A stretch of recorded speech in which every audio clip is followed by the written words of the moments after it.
Kita mau mengucap syukur atas segala kebaikan Tuhan. Saudara, sebelum kita memuji nama Tuhan, kita mau berdoa dahulu, saudara. Kita bersama-sama berdoa.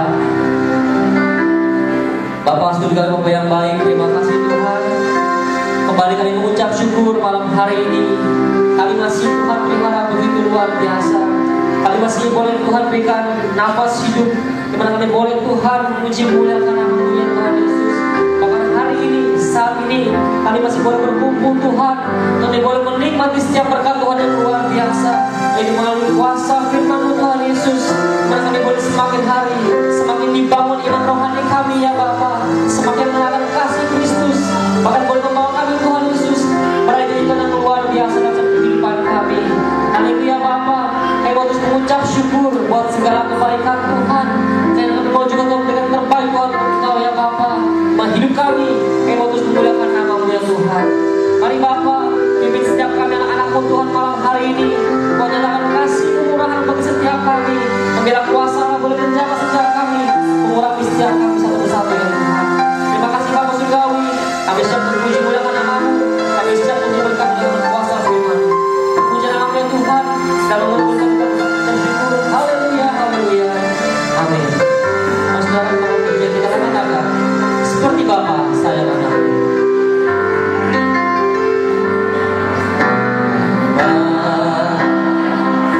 Rasa sungguh kasih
boleh bersama-sama saudara. Kita percaya Tuhan bahwa Engkau sungguh Allah kami yang sangat baik. Dan kami percaya Tuhan, kami telah merasakan begitu bernyata Tuhan setiap pertolongan Tuhan bagi setiap kami anak-anak Tuhan. Karena itu ya Tuhan, pada malam hari ini kami rindu Tuhan, kami ada menyembah Engkau ya Tuhan Yesus. Kami boleh memuji memuliakan nama-Mu, dimana kami boleh menyerahkan setiap kehidupan kami Tuhan Yesus sebagai alat kemuliaan-Mu ya Tuhan. Karena itu ya Bapa, Tuhan ampuni kami Tuhan kalau mungkin seringkali kami masih melakukan hal yang bukan harapan-Mu ya Tuhan Yesus. Biar Tuhan boleh saat malam hari ya Bapa, Tuhan boleh pulihkan setiap kehidupan kami lebih lagi ya Tuhan Yesus. Dan Tuhan jadikan kami anak-anak yang taat setia melakukan setiap kehendak firman-Mu dalam setiap kehidupan kami ya Tuhan. Kami percaya Tuhan Yesus, kami akan terus melihat pertolongan Tuhan begitu nyata bagi setiap kehidupan kami anak-anak-Mu ya Tuhan. Terima kasih Bapa Surgawi, kami mengucap syukur Tuhan pada malam hari ini.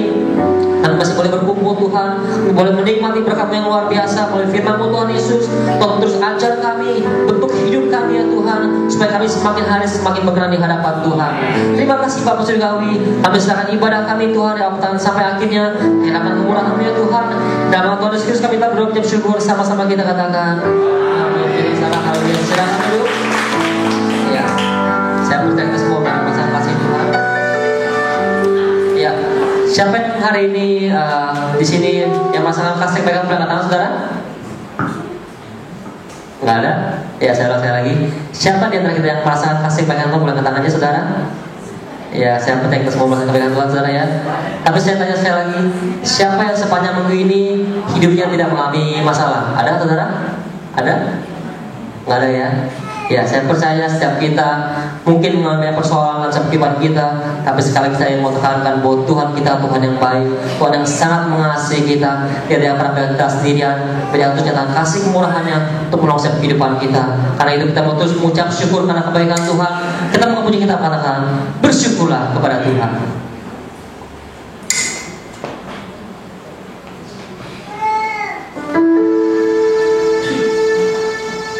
Jadi mari kita mau sama-sama menyembah Tuhan, kita mengucap syukur, kita mau menghadap Tuhan dengan hati yang penuh dengan kita. Kita puji Dia, nyatakan kebaikannya.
bersyukur dalam satu firman kita hari pas hari. Kalau kita merasa setiap firman kita rasanya kok sekarang ada masalah, tapi enteng-enteng ya saudara yang bisa kita latih hari demi hari.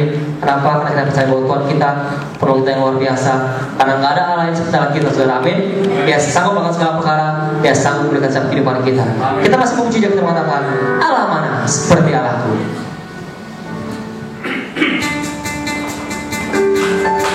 Haleluya. Nyatakan firman kita bahwa tidak ada hal lain seperti Allah kita.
Tidak lain seperti Allah kita yang begitu besar kuasanya, yang begitu besar kasihnya, yang terus menyertai setiap kehidupan kita hari pas hari.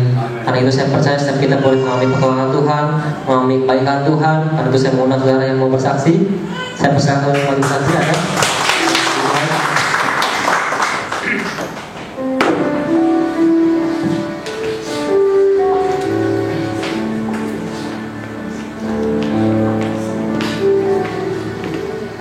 Shalom saudara. Saya mau bersaksi nih keponakan saya. Dia terlepas dari kuasa gelap. Saya tahu ini semua karena kasih kemurahan Tuhan.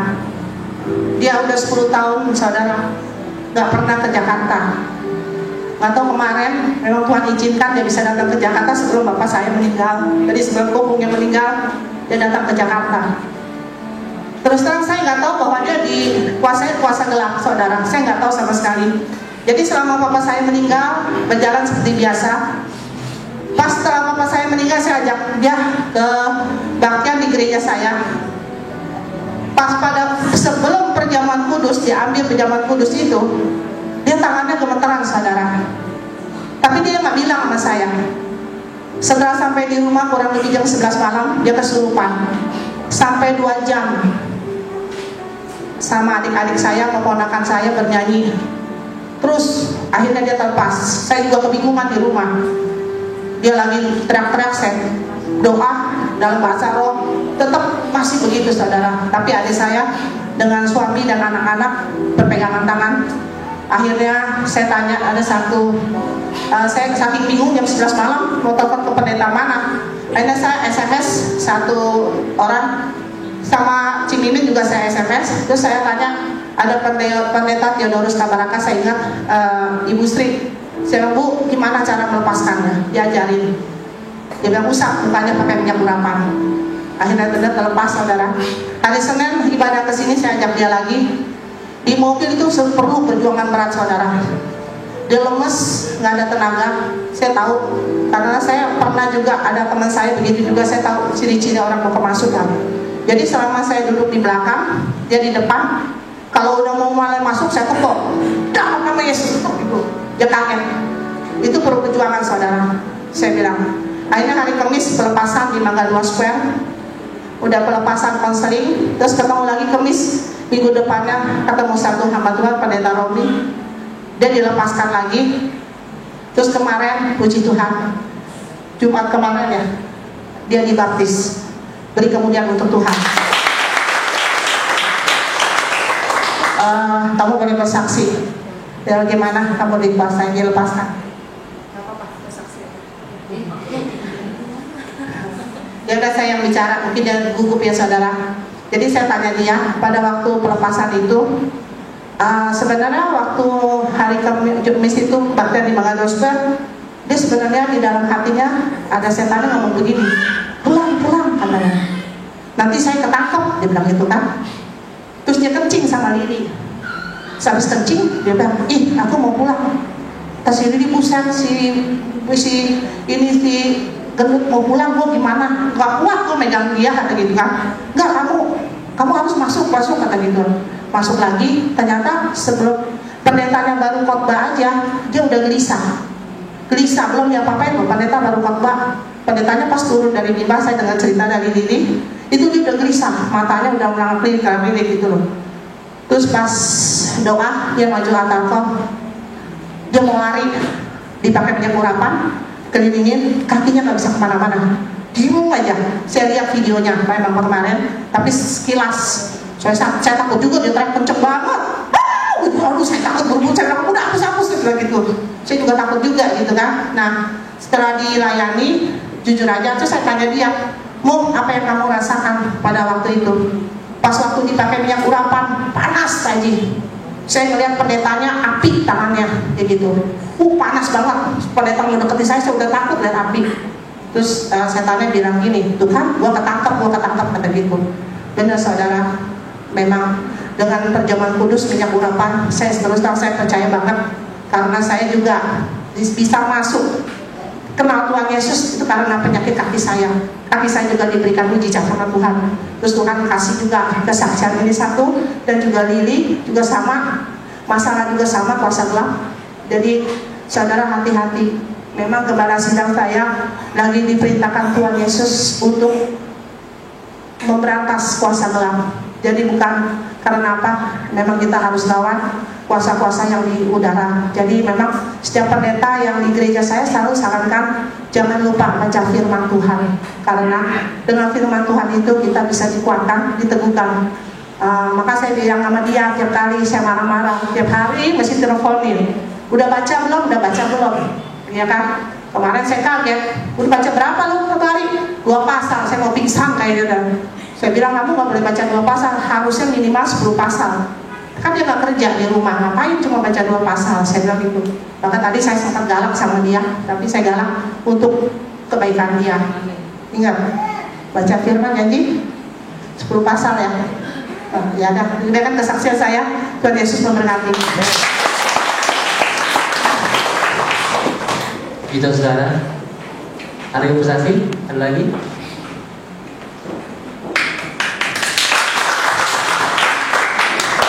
Shalom, saya bersaksi. Saya bukan bersaksi, tapi pengalaman Tuhan dalam hidup saya yang saya rasakan. Di mana tanggal 10 kemarin kita mengadakan sinja ya. Sedangkan suami saya udah nggak ada, terus terang penghasilan saya nggak ada. Udah gitu kita kan bisa dapat THR kalau mau sinja, ini saya nggak dapat apa-apa. Sedangkan sinja itu saya harus datang ke mertua untuk memberi ampau. Juga banyak parkiran itu abang-abang yang harus saya kasih uang gitu ya, yang saya kasih ampau lah gitu. Biasa selalu suami saya tuh rutin memberi, semua yang ada di situ dia beri. Itu bagi saya terus terang saya sedih. Sinja biasa suami saya udah siapin makanan pulang kantor, dia mau makan banyak apa semua dia udah siapin. Nih lu nggak usah beli, pokoknya suami saya udah handle semua masalah makanan apa ibu-ibu dan dekat masalah. Aduh Sinci, kalau Sinca benar-benar banyak gitu. Tapi susah sih waktu Sinca kemarin saya sedih banget begitu. Bukan karena sedih nggak dapat ampauan, tapi suami saya tuh paling senang sama Sinca gitu. Tapi saya terus terang ada rasa khawatir juga, bingung, aduh Tuhan gimana ya kalau ke mertua tangan kosong nggak bawa apa-apa, mana kita udah lama nggak datang setelah suami saya meninggal. Tapi Tuhan tuh baik ya, Tuhan tuh luar biasa, Tuhan tuh maha kuasa, maha kekal, maha kasih, maha adil. Saya boleh rasakan itu dalam hidup saya. Gimana Tuhan tuh bisa jangkau orang yang kita nggak pernah tahu ya siapa dia.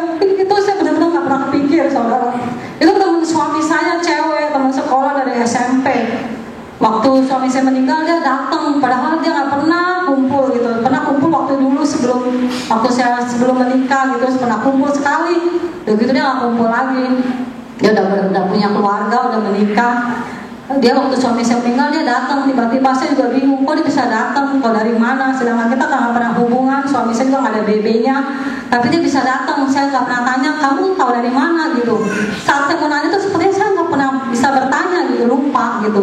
Waktu kemarin dia sempat telepon saya, Christine, gimana kabar kamu? Dia bilang waktu suami saya meninggal dia datang, dia bilang kamu kalau perlu apa-apa bilang saya ya, ini nomor telepon saya, Chef. Saya bilang iya, saya tuh orangnya paling nggak bisa ya kalau ada mesti minta sama orang. Bagi saya tuh gimana ya, bukan saya malu, ya saya malu lah. Pokoknya saya kan punya Tuhan, ngapain saya harus minta gitu. Kalau di saya emang orang itu harus Tuhan, dia Tuhan yang gerakin gitu ya. Tapi itu Tuhan luar biasa. Saya nggak pernah sangka dia telepon lagi sebelum siang. Christine, bagaimana kabar kamu? Keadaan kamu baik? Kamu butuh bantuan loh Christine. Kalau apa perlu bilang saya ya. Iya Sin, namanya Asin. Begitu udah saya bilang saya sih iya makasih ya Sin udah peduli sama gue. Iya Sincia udah lama, tiba-tiba Sincia telepon lagi pas malam Sincianya itu ya saudara ya. Dia bilang ini, halo Christine, siang-siang dia telepon, rumah lu di mana ya? Di Angke Jaya. Nah gue mau datang nih ke rumah lu sekarang. Oh ya, gue nggak tahu rumah lu, tolong ya kasih tahu. Saya nggak tahu cara ngejalanin jalan, saya kasih anak saya. Dia datang, saudara naik mobil, dia cepet nggak mampir, karena terburu-buru parkiran mobil penuh ya. Saat Cincin dia datang, nih Christine, gue bawa oleh buat lu. Nah, oh makasih ya, dia bawa kasih saya makanan ya saudara ya. Dan itu dia kasih, sini Christine sini, dia ambil dompetnya, dia kasih amplop, luar tebal sekali saudara. Terus terang saya nangis, dia peluk saya, Christine, kamu kalau ada apa-apa bilang saya ya. Kamu jangan diam aja, kalau butuh bantuan bilang saya Christine. Saya bilang, ya terima kasih sih, udah peduli sama gua nih. Gua kasih lu ampau, gua tuh kasih ampau mama lu, mertua lu. Tuhan tuh luar biasa ya. Saya merasa banget Tuhan luar biasa, Tuhan tuh kekal. Sekarang saya mengandalkan manusia, terus terang saya kayak Tuhan, nggak ada suami saya, terus saya gimana? Saya makan apa ya? Tuhan bilang, Tuhan aku kekal. Kamu ngapain ngandalkan manusia? Manusia selalu nggak bakal nggak ada, tapi aku selalu ada. Aku nggak pernah mati. Tuhan juga bilang, aku maha kuasa. Jadi hidup kamu adalah di tangan aku. Semua aku yang punya. Kamu nggak usah takut, nggak usah khawatir. Tapi seringkali itu saya khawatir, saya takut akan masa depan saya, anak-anak saya. Dalam setiap masalah yang saya hadapi, karena saya nggak mampu. Karena saya harus jadi orang tua perempuan, jadi orang tua laki-laki, saya nggak bisa terus terang. Sedangkan saya waktu diajar sama orang tua saya itu sangat minim. Orang tua saya kan buta huruf, nggak pernah mendidik saya yang baik kayak gimana, saya nggak pernah tahu. Tapi saya bersyukur punya Tuhan yang luar biasa yang bisa mendidik saya melalui teman-teman seiman, memberikan pendidikan buat saya. Tim, kamu harus begini, kamu harus begini. Itu benar-benar itu lebih berharga daripada uang yang saya dapatkan ya. Karena nasihat didikan itu tidak pernah akan hilang, akan saya simpan dalam hati saya. Tuhan itu bilang, Tuhan itu aku adalah Allah yang penuh kasih. Kadang seringkali karena dosa kita, karena kesalahan kita, karena masalah kita, terus terang saya lemes, down. Kadang-kadang saya nggak bisa bangun untuk berdoa. Kadang saya nggak berdaya, karena saya belum apa-apa. Saya udah pikirin dulu masalah saya besok gimana gua, besok makan apa gua, mungkin besok hari depan gua gimana, masa tua gua gimana, bagaimana anak-anak saya. Lingkali itu menjadi ketakutan saya. Tapi Tuhan tuh bilang, aku tuh penuh kasih. Tuhan bilang, seberapa besar dosa kamu, aku akan hapuskan seputih salju. Kamu gak perlu takut. Dan sekarang saya balik semuanya. Saya gak mau lagi lihat masalah saya yang banyak, masalah saya yang besar. Saya balik semuanya. Sekarang saya bilang, Tuhan tahu saya udah gak sanggup sama masalah saya. Semua saya serahkan dalam tangan Tuhan. Tapi saya mau saat ini Tuhan, saya datang sama Tuhan. Saya mau menyenangkan hati Tuhan. Saya mau tahu Tuhan apa yang Tuhan mau dalam hidup saya. Saya mau tahu Tuhan. Saya mau selalu Tuhan melakukan kehendak Tuhan. Itu aja yang saya minta.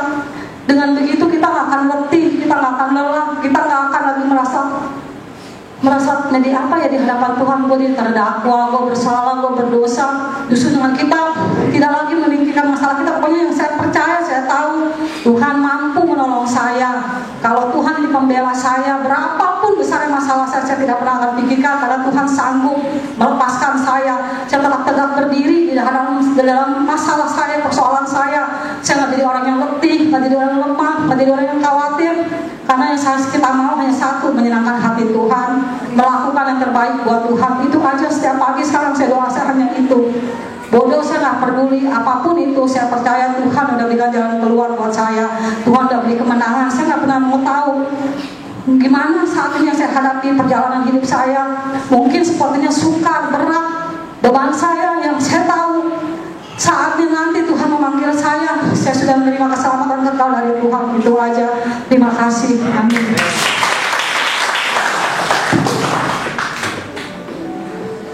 Kita saudara, ada yang bersaksi? Tidak ada? Oh, ya.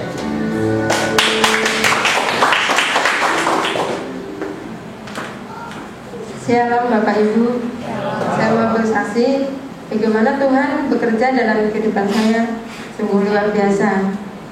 Setiap hari saya menangis bukan air mata duka cita, tapi air mata sukacita. Saya bersaksi kejadiannya kemarin waktu tanggal 25 Desember. Waktu itu saya ibadah tanggal 25 Desember, saya perjamuan kudus, dan saya dapat roti itu yang ada firmannya. Di situ firmannya 1 Petrus 3 ayat yang 10 yang saya baca. Di situ waktu saya baca terus saya ketakutan ya. Saya bilang, Tuhan kenapa firmannya begini? Sebabnya gitu, jagalah hari-harimu dengan baik. Saya lupa ya di situ ya. Waktu saya baca itu memang saya minta ampun sama Tuhan. Tuhan, saya minta ampun, mungkin ini semua kesalahan saya, apa mungkin segala perkataan saya minta ampun. Itu mau ke perjamuan itu saya minta ampun, saya nangis sujud sama Tuhan, saya minta ampun sama Tuhan. Itu firman ya. Saya sampai rumah saya baca lagi, memang firman itu ya judulnya dan kasih dan damai gitu. Tuhan, apa maksudnya? Seperti saya itu punya musuh gitu. Saya pikir saya itu nggak pernah punya musuh gitu. Kenapa Tuhan menganjurkan harus damai? Carilah kedamaian sedapat-dapatnya gitu. Jadi saya gelisah waktu pulang dari gereja, saya gelisah sambil saya maksa. Tanggal 25 itu sambil saya maksa, sambil saya baca firman, sambil nangis saya. Sudah selesai masak, saya kasih anak-anak makan, saya tetap gelisah, Tuhan ampunin saya Tuhan. Ini saat ini kan Natal gitu, kenapa Tuhan kasih firman seperti ini gitu kan.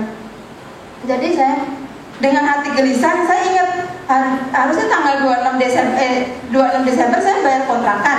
Ini baru tanggal 25. Dengan hati gelisah saya datang ke tempat Pak Haji, saya bayar dulu kontrakan, takutnya nanti duit kepake gimana gitu. Begitu saya ketemu Pak Haji, Pak saya mau bayar kontrakan hari ini.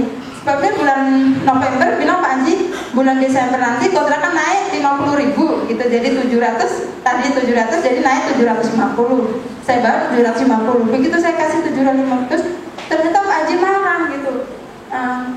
Saya nggak bilang 750, tapi saya bilang 800 gitu. Ya benar nggak masalah ya, cuma beda 50 gitu. Tapi Pak saya komplain gitu, sebabnya tembok-temboknya udah pada runtuh, kita kalau pegang tuh rontok semua gitu. Seperti nggak nyaman gitu, tinggal tidur tiba-tiba pada rontok, itu kan nggak nyaman gitu. Jadi saya komplain, Pak ini suruh orang aja supaya temboknya di semen gitu. Di situ Pak Haji bilang begini, sebenarnya yang punya rumah saya apa kamu? Kok jadi kamu yang ngatur? Sekarang juga kamu pergi, kamu pindah katanya. Saya kasih batas waktu sampai tanggal 7 Januari harus sudah bersih rumah. Ya saya bingung lah. Ini kan udah tanggal 25 sampai tanggal 7 bagaimana saya dapat rumah? Sedangkan cari rumah nggak gampang, kontrakan yang sebulan bayar nggak gampang gitu. Tanggal 26 saya cari ya, tidak ada rumah yang cocok buat saya. Rumahku kecil-kecil semua. Jadi saya waktu tanggal 27 sebelum berangkat kerja, saya bangun setengah 4 pagi, saya doa ya situ. Saya doanya saya cuma minta ampun sama Tuhan. Tuhan mungkin selama ini saya tidak bersyukur kalau saya tinggal di rumah di sini ya, walaupun kontrakan ya, saya mungkin nggak pernah bersyukur gitu. Apa saya lupa bersyukur gitu? Tahunya saya bisa bayar kontrakan, saya tinggal sekian tahun. Saya tinggal tuh dari tahun 2000 ya, berarti artinya tahun 2013 ini udah 13 tahun, sudah masuk ke 13 tahun. Pernah juga saya nggak bisa bayar rumah sampai satu Pak Haji nggak pernah komplain, nggak pernah tanya ini kenapa ya, padahal saya bisa bayar setiap bulan, kok justru malah Pak Haji suruh saya pindah gitu ya. Jadi saya bilang sambil berangkat kerja saya doa, pulang kerja saya doa, Tuhan kalau saya dapat rumahnya jauh tempat macet, bagaimana saya bisa ke gereja, bagaimana bisa jemput anak-anak, sedangkan saya hari Jumat pasti harus ibadah ke komisi wanita. Tuhan bagaimana waktunya udah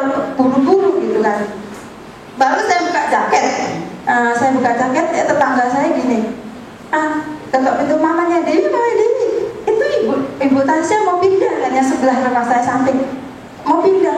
Kamu tanya ke situ, katanya. Waktu saya ke situ ternyata dia udah berangkat kerja, jadi saya tunggu sampai jam 5 kan.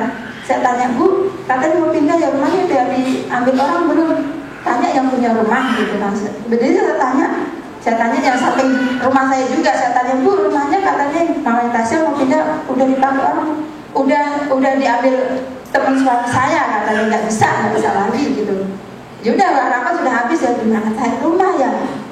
Sekarang nggak gampang, sedangkan tanggal 7 harus rumah udah bersih gitu. Ternyata saya pulang, yang punya rumah itu manggil orang sebelah, katanya, udah kamu atur aja deh, katanya, itu rumah biar aja dipakai mamanya Dewi, karena kasihan anaknya masih kecil-kecil, nanti kalau pindah di mana gitu rumahnya, maksudnya sudah lingkungan sini gitu, kasihan anak-anaknya gitu. Jadi diserahin sama orang sebelah ngomong, udah itu rumah buat kamu, katanya. Terus saya datang lagi ke rumahnya, Bu, emang bener kasih, ya udah, tapi ya keadaannya seperti itu gitu. Memang tuh rumah udah lama banget dipakai ya. Saya lihat mau kotor, ya udah stop kontaknya rusak, peralatan semua rusak semua gitu, rusak semua. Kamu bener perbaiki sendiri, ya udah nggak masalah. Yang penting saya dapat itu agak gede gitu, nggak masalah Bu gitu. Nggak tahunya besok pagi kan saya dari pulang kerja saya ke situ ya. Saya masuk, itu rumah udah bersih, udah disapuin, pokoknya depan bersih ya, bersih gitu. Udah saya udah bersihin, kamu pulang nggak usah bersihin, katanya gitu. Besok lagi saya lihat, itu rumah tuh dipanggil tukang, dan saya lihat udah dicat, udah di stop kontak, udah diganti, peralatan juga diganti, semua udah diganti baru semua, udah dicat bahkan. Terus udah tanggal berapa itu ya? Pokoknya saya diem aja lah, dia udah diperbaiki jadi saya nggak gerak gitu diem. Tapi saya udah siapin semen, cat ya, pasir semua saya sudah habis. Siapa tahu saya masih perlu gitu. Udah tuh, waktu udah tanggal 6 Januari ya, tetangga saya bilang gini, itu rumah udah jadi, udah bagus, kenapa kamu nggak pindah, katanya. Saya bilang, gimana saya pindah gitu, itu prakot sebanyak itu, udah pindah aja kata. Hari ini saya mau ke gereja, itu kan hari tanggal 6 tuh pas minggu ya, saya kan ibadah sore, saya mau ke gereja. Kamu mau ke gereja aja, saya angkat aja. Waktu saya mau berangkat itu lemari kan kayak gede ya, semua dibongkar langsung dipindah ke sana. Jadi saya pulang dari gereja itu lemari udah di sana udah rapi. Nah kan itu udah malam ya, pulang saya udah jam 7. Besok pagi begitu saya pulang kerja, tetangga saya udah datang, mana yang mau diangkat, katanya. Saya bantuin angkatin, saya bingung sendiri. Aduh gimana ya, ini tetangga datang semua bantu ngangkatin, tempat tidur diangkat semua satu-satu, nggak ada yang ketinggalan pun diangkatin. Jadi saya cuma duduk diam, udah kamu susun baju, katanya gitu. Saya susun baju itu lemari udah rapi. Jadi tetangga saya semua susun kulkas, dia yang ngatur, terak semua yang ngatur, semua di orang yang ngatur. Saya cuma duduk susun baju. Jadi saya ngerasa gini, Tuhan lu luar biasa bekerja ya. Memang Tuhan benar ya, kalau kita suruh duduk diam dan dia yang bekerja, itulah pekerjaan Tuhan. Sungguh luar biasa. Benar-benar Tuhan itu bekerja luar biasa gitu. Jadi saya beli cat sama pasir sampai sekarang nggak dipakai, itu masih ada. Itulah kesaksian saya, Tuhan luar biasa, sungguh luar biasa. Ya, saudara, saya akan terima kasih ya untuk malam. Saya percaya Tuhan kita yang luar biasa, saudara. Untuk kita menghadap dahsyat, menghadap baik, menghadap penuh kasih. Karena itu sekarang waktunya bagi kita untuk kita boleh juga memberikan yang terbaik buat Tuhan. Yaitu kita memberikan tubuh kita, hidup kita seperti bagi Tuhan. Supaya ketika Tuhan berkati kita, tak berhenti di tempat kita saja, saudara. Tapi kita mau menjadi alat Tuhan, berkati orang-orang di sekeliling kita. Nah itu kita mau dengarkan firman Tuhan pada malam hari ini. Kasih hati kita dengan pujian. Jadikan aku Tuhan rumah doa.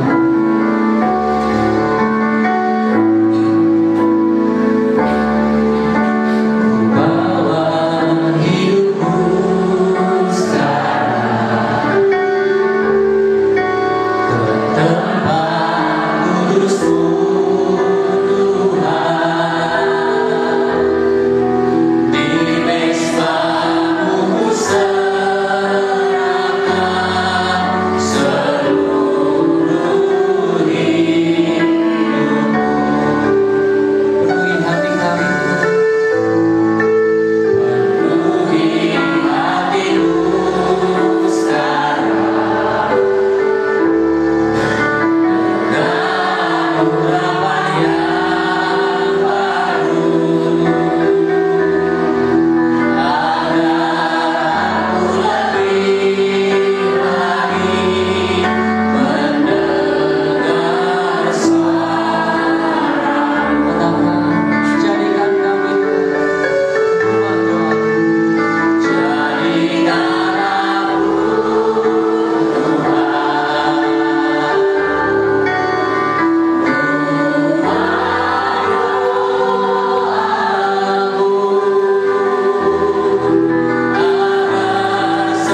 kembali kami boleh beribadah di persekutuan doa Immanuel di tempat ini.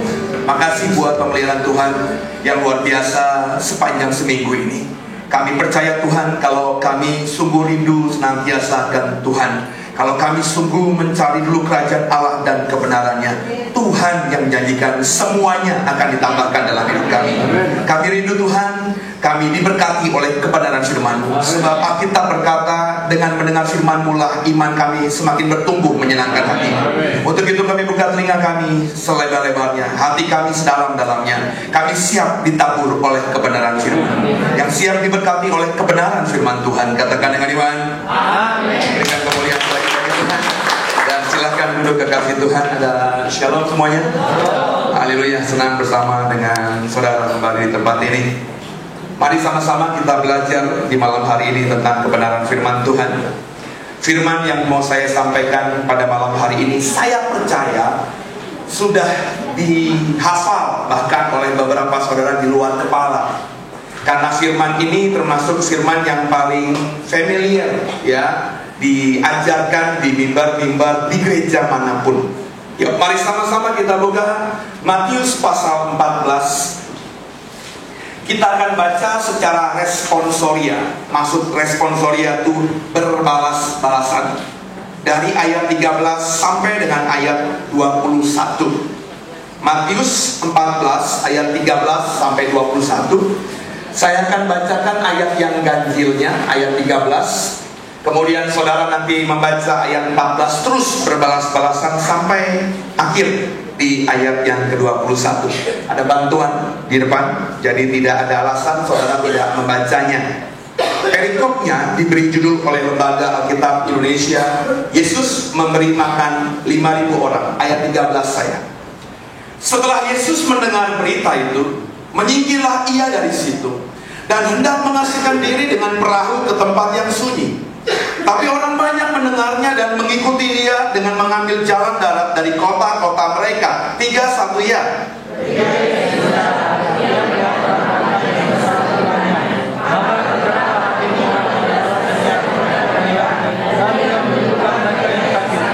Menjelang malam, murid-muridnya datang kepadanya dan berkata, tempat ini sunyi dan hari sudah mulai malam. Suruhlah orang banyak itu pergi supaya mereka dapat membeli makanan di desa-desa. Dan Yesus berkata kepada mereka, tidak perlu mereka pergi, kamu harus memberi mereka makan. Jawab mereka, yang ada pada kami di sini hanya 5 roti dan 2 ikan. Yesus berkata, lalu disuruhnya orang banyak itu duduk di rumput. Dan setelah diambilnya 5 roti dan 2 ikan itu, Yesus menengadah ke langit, mengucap berkat, lalu memecah-mecahkan roti itu dan memberikannya kepada murid-muridnya. Lalu murid-muridnya membagi-bagikannya kepada orang banyak. Dan mereka semuanya makan secukupnya. Kemudian mengumpulkan roti yang sisa. Yang ikut makan kira-kira 5.000 laki-laki, tidak termasuk perempuan dan anak-anak. Saudara, tadi saya sebelum khotbah mulai begini kan. Yang saya mau sampaikan firman ini, saya mau sharingkan adalah firman yang saya percaya di beberapa saudara itu sudah di luar kepala. Sekarang saya tanya nih, untuk mengkonfirmasi statement tadi di awal, yang di sini, yang belum sama sekali pernah membaca firman ini, yang belum pernah mendengar khotbah dari firman ini oleh pendeta-pendetamu tentunya, yang belum sama sekali mendengar kisah ini, boleh angkat tangan. Oh, berarti kan benar ya, hampir semuanya sudah pernah mendengar. Ya, bahkan saya pernah 2-3 tahun lalu saya diundang suatu kota di Jawa Timur, saudara saya diundang sinode gereja gitu ya. Terus saya rally sekolah minggu ya, karena dalam rangkaian rally Natal sekolah minggu banyak sekali anak-anaknya. Saya pindah-pindah kota begitu. Terus saya tanya, adik-adik, firman apa yang paling dihafal? Ya, salah satunya ini. Kok hafal sih kisahnya? Habis gini om, kakak-kakak sekolah minggunya nggak kreatif. Setiap tahun pasti diulang kisah ini lagi. Jadi kita paling hafal cerita ini gitu ya. Cerita tentang 5 roti 2 ikan. Saya tanya sama saudara, setelah kita membaca ulang tadi, kira-kira cerita ini menurut saudara itu tentang apa sih? Mujizat. Nah, tentang mujizat. Kalau saya tanya sama semua orang Kristen, pengen nggak hidup mengalami mujizat? Jawabnya, Yang pengen hidup penuh mujizat setiap hari boleh angkat tangan. Oh iya. Tapi tahukah saudara, ya, sepengetahuan saya, sampai saat ini saya nggak pernah berhenti belajar Alkitab. Di Alkitab kita ini, dari Kejadian sampai Wahyu, tentu kan banyak kisah tentang mujizat. Semua mujizat yang saya pelajari di Alkitab ini, semuanya, saya bahkan berani saya bahkan berani mengatakannya dengan jelas. Kalau statement saya ini salah, saya nggak akan dimimbar lagi. Selama saya baca Alkitab, semua mujizat yang ada di Alkitab, saya garis bawahi lagi, semua mujizat yang ada di Alkitab, semuanya diawali dengan problem. Semua mujizat di Alkitab, semuanya dimulai dengan pergumulan, dengan permasalahan. Sekarang saya tanya lagi sama saudara, di tempat